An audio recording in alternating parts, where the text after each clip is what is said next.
Au nom du Père, du Fils et du Saint-Esprit, Amen. Grande joie d'être là avec vous en ce 13 janvier, jeudi. Je vous rappelle, chaque jeudi, c'est très important de prier pour l'Église, pour notre pape François, pour nos évêques, pour les prêtres, pour les vocations sacerdotales. C'est aussi une journée de rendre grâce à Dieu pour l'Eucharistie, d'aller même à la messe, à l'Eucharistie, recevoir le corps et le sang du Christ, et d'avoir aussi un temps d'adoration si possible. D'accord? Mais prions pour l'unité de l'Église. Prions pour l'unité de l'Église et pour la fidélité de ses ministres. D'accord? Maintenant, la première lecture d'aujourd'hui, c'est du livre du prophète Samuel, 1 Samuel, chapitre 4, à partir du verset 1. La parole de Samuel s'adressait à tout Israël. Or, Israël sortit à la rencontre des Philistins pour le combat et campèrent près d'Eben à Hazer, tandis que les Philistins étaient campés à Éphek. Les Philistins se rangèrent en ordre de bataille pour faire face à Israël. Le combat s'étendit et Israël fut battu devant les Philistins, qui tuèrent lors de cette bataille en rase campagne environ 4000 hommes. Le peuple revint au camp et les anciens d'Israël dirent: Pourquoi le Seigneur nous a-t-il fait battre aujourd'hui par les Philistins? Allons prendre à Silo l'arche de l'alliance du Seigneur, qu'elle vienne au milieu de nous et qu'elle nous sauve de la main de nos ennemis. Le peuple envoya des hommes à Silo et de là on amena l'arche de l'alliance du Seigneur Sabaoth qui siège sur les chérubins. Là se trouvaient les deux fils d'Élie, Ophni et Pinas, avec l'arche de l'alliance de Dieu. Dès que l'arche de l'alliance du Seigneur arriva au camp, tout Israël poussa une grande acclamation, et la terre trembla. Les Philistins entendirent le bruit de l'acclamation et dirent: Que signifie cette grande acclamation au camp des Hébreux? Ils surent que l'arche du Seigneur était arrivée au camp. Alors les Philistins eurent peur, car ils se disaient: Dieu est venu au camp. Ils dirent: Malheur à nous, car une chose pareille n'est pas arrivée auparavant. Malheur à nous, qui nous délivrera de la main de ces dieux puissants. C'est lui qui a frappé l'Égypte de toutes sortes de plaies au désert. Prenez courage et agissez en homme, Philistins, pour n'être pas asservis aux Hébreux comme ils vous ont été asservis. Agissez en homme et combattez. Les Philistins livrèrent bataille et Israël fut battu, chaque s'enfuyant vers sa tente. Ce fut un très grand massacre et 30 000 hommes de pied tombèrent du côté d'Israël. L'arche de Dieu fut prise et les deux fils d'Élie moururent, Ophni et Pinas. Qu'est-ce qui se passe ici?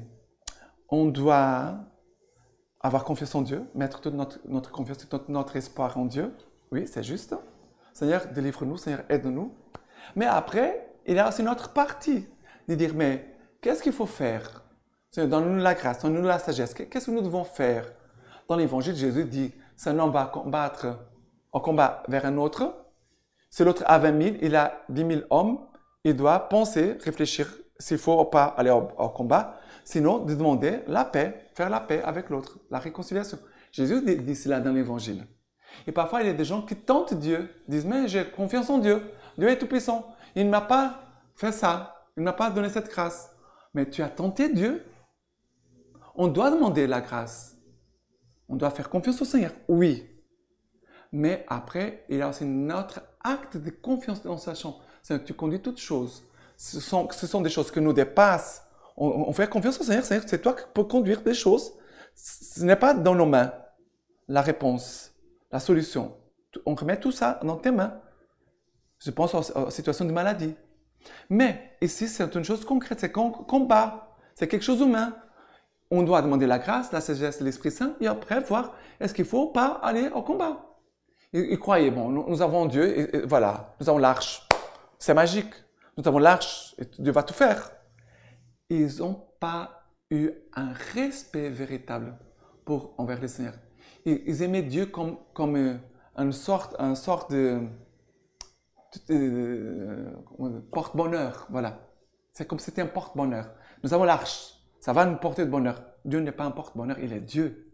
Et nous sommes des hommes pécheurs qu'on doit se convertir. On doit se mettre à genoux pour prier et demander la lumière du Seigneur pour résoudre les choses. Et ne pas mettre tout dans les mains de Dieu et maintenant Dieu va se débrouiller.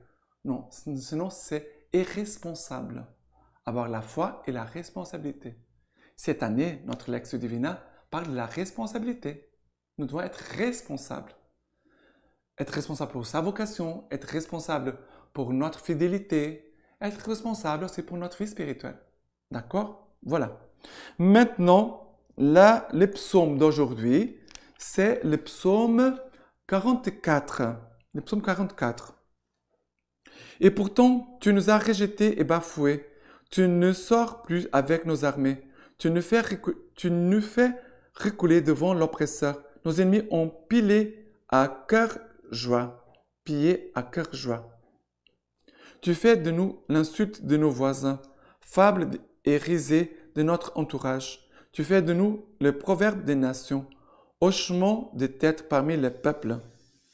Lève-toi, pourquoi dors-tu, Seigneur? Réveille-toi, ne rejette pas jusqu'à la fin. Pourquoi caches-tu ta face? Oublies-tu notre oppression, notre misère? Le Seigneur n'oublie pas. Mais le Seigneur est en train de nous y éduquer. Le Seigneur ne nous oublie pas. Le Seigneur ne nous méprise pas. Mais le Seigneur est en train aussi de nous y éduquer. Dieu est Père. Dieu est Père. Et comme Père, il doit aussi élever, éduquer nous, ses enfants. Maintenant, l'évangile d'aujourd'hui, c'est Marc, chapitre 1er, à partir du verset 40. Un lépreux vient à lui, les supplie, et s'agenouillant, lui dit, « Si tu le veux, tu peux me purifier. » En colère, il étendit la main, le toucha et lui dit, « Je le veux, sois purifié. » Et aussitôt la lèpre le quitta, il fut purifié. Et le rudoyant, il le chassa aussitôt et lui dit, « Garde-toi de rien dire à personne, mais va te montrer au prêtre et offre pour ta purification ce qu'a prescrit Moïse. Cela sera une attestation. » Mais lui, une fois parti, s'est mis à proclamer hautement et à divulguer la nouvelle, de sorte que Jésus ne pouvait plus entrer ouvertement dans une ville, mais il se tenait dehors dans des lieux déserts et l'on venait à lui de toutes parts. Alors, il y a cet homme qui a la lèpre. Pourquoi il a la lèpre? Bon, il est tombé malade, mais peut-être il a manqué aussi de prudence, peut-être. Il s'est mis à des endroits où il avait peut-être la maladie, peut-être, je ne sais pas. Mais la prudence, c'est aussi une responsabilité. Avoir de la responsabilité. L'homme est malade, il va supplier le Seigneur va lui dire, je veux, sois purifié. Et le Seigneur va les guérir. Le Seigneur va les guérir. Mais après la guérison, il y a aussi une responsabilité. C'est pour cela qu'on voit dans d'autres évangiles, Jésus va dire, tes péchés sont pardonnés, mais ne pêche plus. Tu es guéri, mais ne pêche plus. Pour ne pas que des choses pires t'adviennent. T'arrives des choses pires. Ça veut dire qu'il a une partie de responsabilité. Jésus va dire, va te montrer au prêtre. C'est une façon d'être responsable. Devant la grâce reçue, il doit être responsable. Va te montrer au prêtre. Et Jésus va dire aussi, ne dis cela à personne. C'est aussi d'être responsable. Et ici, qu'est-ce qu'on voit? L'homme commence à parler tout de suite de Jésus à tout le monde. On pourrait dire, mais c'est une bonne chose, il parle de Jésus. Il fait la pub de Jésus. Mais Jésus avait demandé, ne dis rien à personne. Jésus va dire de ne pas divulguer la nouvelle. Garde-toi de rien dire à personne, mais va te montrer au prêtre. Peut-être il n'a fait ni rien. Il est parti avec la tête en l'air pour louer Dieu. Oui, d'accord, il a loué Dieu, mais il n'a pas été responsable par rapport à ce que Jésus peut-être a demandé. Le Seigneur veut nous aider à grandir dans notre vie humaine, dans notre vie spirituelle, à partir de notre responsabilité. Et la responsabilité, c'est de faire ce que je dois faire et laisser aussi à Dieu ce qui concerne à Dieu. Je confie en Dieu je le remets tout dans ses mains, mais aussi ce qui est que je peux faire, je dois le faire et ne pas croiser mes bras. D'accord? Deuxièmement, le don de la fidélité, la joie de la persévérance. Numéro 25. Le Christ icône de fidélité. De là découle la réponse de l'homme, une fidélité qui est avant tout foi et confiance. Comme le révèle la traduction grecque de fidélité qui utilise pistis, pisteia, foi, croire et ses dérivés. Ça veut dire la fidélité, elle va avec la foi. Et je vais répéter. Une fidélité qui avant tout est foi et confiance. Confiance et adhésion aux promesses et aux préceptes de l'alliance. Toutes les routes du Seigneur sont fidèles et vérités pour ceux qui observent les clauses de son alliance. Même si Israël n'a pas été un serviteur fidèle, il s'est perdu et a souvent imité l'infidélité de la génération qui a traversé le désert. Génération au cœur inconstant, dont l'esprit ne se fiait pas à Dieu. Dieu n'a pas cessé de donner des preuves de sa fidélité. Avec une amitié sans fin, je te manifeste ma tendresse. Toujours Dieu fidèle. Le thème de la relation et de la reprise de la relation, malgré l'infidélité et le mal de l'homme, caractérise toute l'histoire du salut, jusqu'à la venue de Jésus, qui devient les fidèles de son Père, et pour cela même, les fidèles de cette humanité faible, disposée au mal, mais face à laquelle Dieu propose constamment sa promesse de salut. Jésus-Christ l'amène à la fidélité.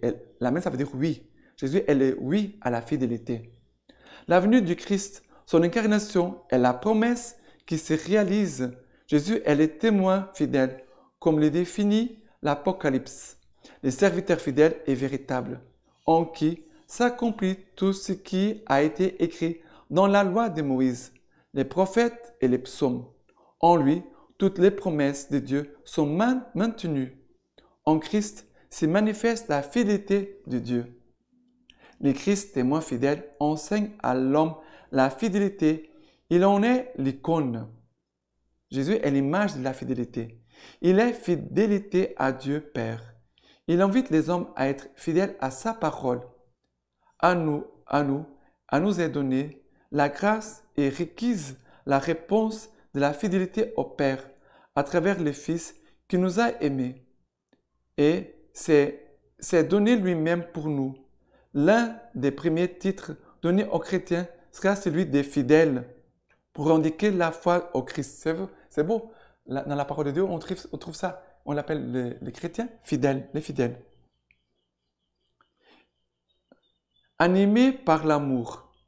Paul utilise souvent cette formule soit pour les personnes, soit pour les attitudes. Et il mentionne la fidélité parmi les fruits de l'Esprit Saint. La fidélité, c'est un esprit de l'Esprit Saint. On doit demander l'Esprit Saint qui nous aide à être fidèles. Cette fidélité, nous ne pouvons jamais la conquérir avec nos propres forces. Elle n'est pas seulement le fruit de notre engagement quotidien. Elle vient de Dieu et est fondée sur le oui du Christ qui affirme « Ma nourriture est de faire la volonté du Père ».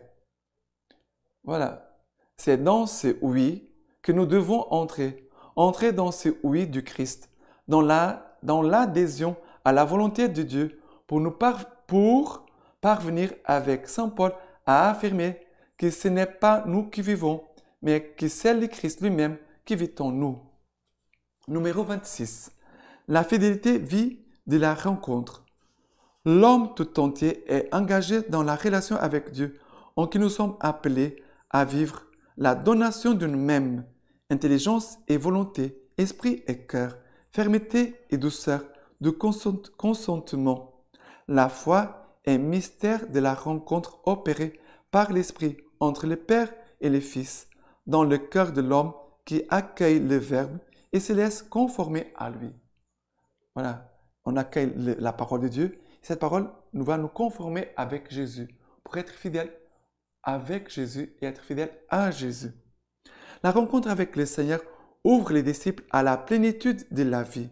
Cette participation à la vie de la Trinité se manifeste en un style dans lequel Dieu est le tout et que tout se réfère à lui. Vous êtes dépouillé du vieil homme avec ses pratiques. Vous avez revêtu l'homme nouveau, celui qui, pour accéder à la connaissance, ne cesse d'être renouvelé à l'image de son Créateur. La Trinité vit dans l'existence de celui qui répond à l'appel de la Sequela Christi en livrant tout son être. La vie consacrée est une annonce de ce que le Père accomplit par le Fils dans l'Esprit, par son amour, sa bonté, sa beauté. Mon Dieu, la vie consacrée est une annonce de la Trinité en fait. Et maintenant pour finir, nous célébrons aujourd'hui Sainte Hilaire, évêque de Poitiers.